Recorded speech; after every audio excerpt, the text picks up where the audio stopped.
Hi, my name is Naveen Narayanan. I'm MD of SSA Consulting Group. In this video, I've curated 5 categories of tools that can help you in your journey of getting things done. So let's dive right in. If you look at the arsenal that a leader needs to have, it translates into about 5 categories of tools. The first is tools that can help you to translate strategies into priorities and work. When you go through your strategy planning process, you may be using proven tools like Hoshin Kanri or Balanced Scorecard or whichever framework that you're conversant with. You need to have a system by which you can translate those strategies or strategic intent into initiatives and actions. So each function needs to be clear in terms of what are its goals and what are the initiatives and KPIs on which it's going to be held to account for. Here I find a tool like iNexus very handy. It will help you to quickly cascade those strategies across functions. The next is a set of tools that can help you to build and preserve the execution discipline. Strategy execution is a complex process. You will have a portfolio of initiatives, so you need to have a tool that is sensitive enough to translate them into actions and help you to facilitate the review regime. I find a tool like Celoxys very useful for such purposes. Next, you need to have tools that can help you to collaborate without chaos. Or if you want a quick, simple, everyday collaboration set of tools, like Notion, Asana are some of the tools that I personally like.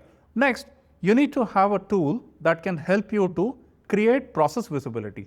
Whenever you're trying to orchestrate change, you're trying to change the way we do things. At a process level, there could be a change within a function, or there could be a change that cuts across functions. It could be a simple point optimization, introduction of a digital interface, or digitalization of a workflow.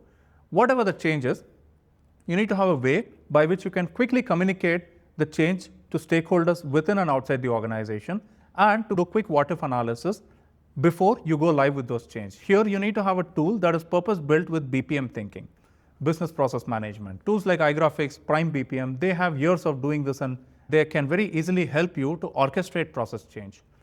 Next, you need to have tools that can help you to visualize. Just like we have physical whiteboards and flip charts, you need to have a digital whiteboard or a digital flip chart that can help teams to collaborate online with ease, throw ideas on the wall, and brainstorm. I find a tool like Miro very useful, and these tools have come of age. They are all AI enabled, so you can quickly generate templates or take raw information, at least give you a good starting point in your brainstorming journey. Now coming to some of the bonus tools, one of the tools that I like in the space of supply chain planning is a tool called B2Wise, which is very purpose-built to help you build visibility and collaboration in your supply chain planning process, be it demand planning or execution process. It is built on the principles of demand-driven material requirement planning, and I find it very intuitive and easy to use and adapt. Next, you have tools that can help you to protect your own focus and time. I personally use a tool called Motion, which helps me like a personal assistant for meeting notes, for tasks, priorities, and essentially keeping my time management on track.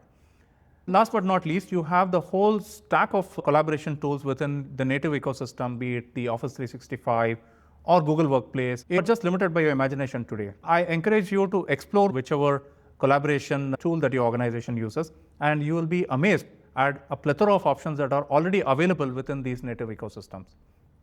So in summary, when you look for a tool, look for something that helps you to bring clarity, visibility of actions, easy collaboration, and is frictionless and adapts in your ecosystem naturally. The best way to figure out if a tool is right for you is to take a stab, take it for a test drive, and see if it feels intuitive enough, and then you will know yourself. I welcome you to share your ideas in the comments, and we'll take our conversations forward. Thank you for your attention.